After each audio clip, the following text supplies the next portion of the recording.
Setup of the pool is relatively easy. You need 4 floating devices. It doesn't necessarily have to be an open water buoy such as the ones you see here. It can be a balloon, it can be a pull buoy, just so long as it's some floating device. You'll place 2 under the flags at each end of the pool, and you will also place them somewhere between the first and second lane under the flags.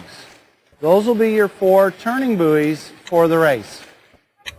The officials you'll need for a pool open water event, you'll need 4 turn officials, and each of those officials will need a yellow card and a red card.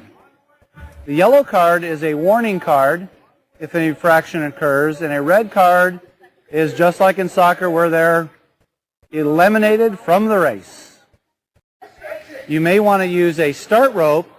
The athletes can line up either behind the rope, they can line up holding the rope, or you can use just line of sight, try to get them lined up in a relatively straight line, and then you can start them either with a whistle, a gun, or a horn.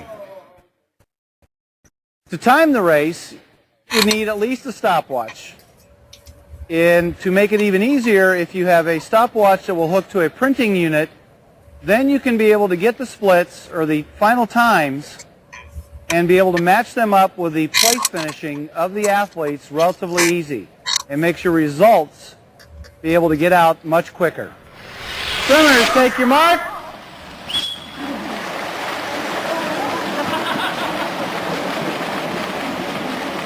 The swimmers will start off, they'll race.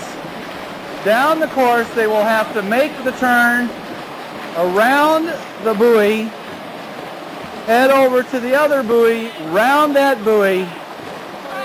You will notice the swimmers developing unique turns. You'll see the swimmers doing almost a backstroke rollover turn. This will help them develop feeding skills in addition to being able to cut through the buoys quickly. A lot of races are won and lost on rounding of the buoys. You will see that after a couple of turns, already the swimmers have stretched themselves out, and you will have early leaders, and you will have folks that will start to make moves. You will see the swimmers start to put together strategies about when to make moves on their competitors. You will see swimmers starting to learn how to drag off of another swimmer.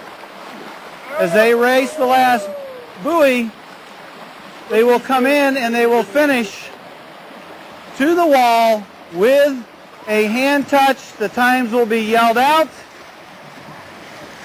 The clock will be touched.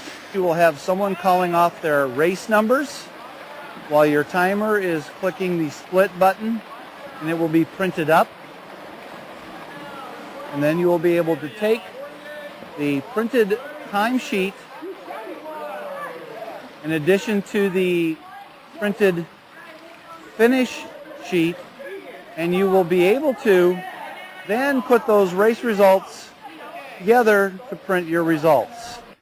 Currently, we're recommending for 8 and unders to go 2 loops of the pool, and if it's a 50-meter pool, that's going to give you approximately 300-meter swim.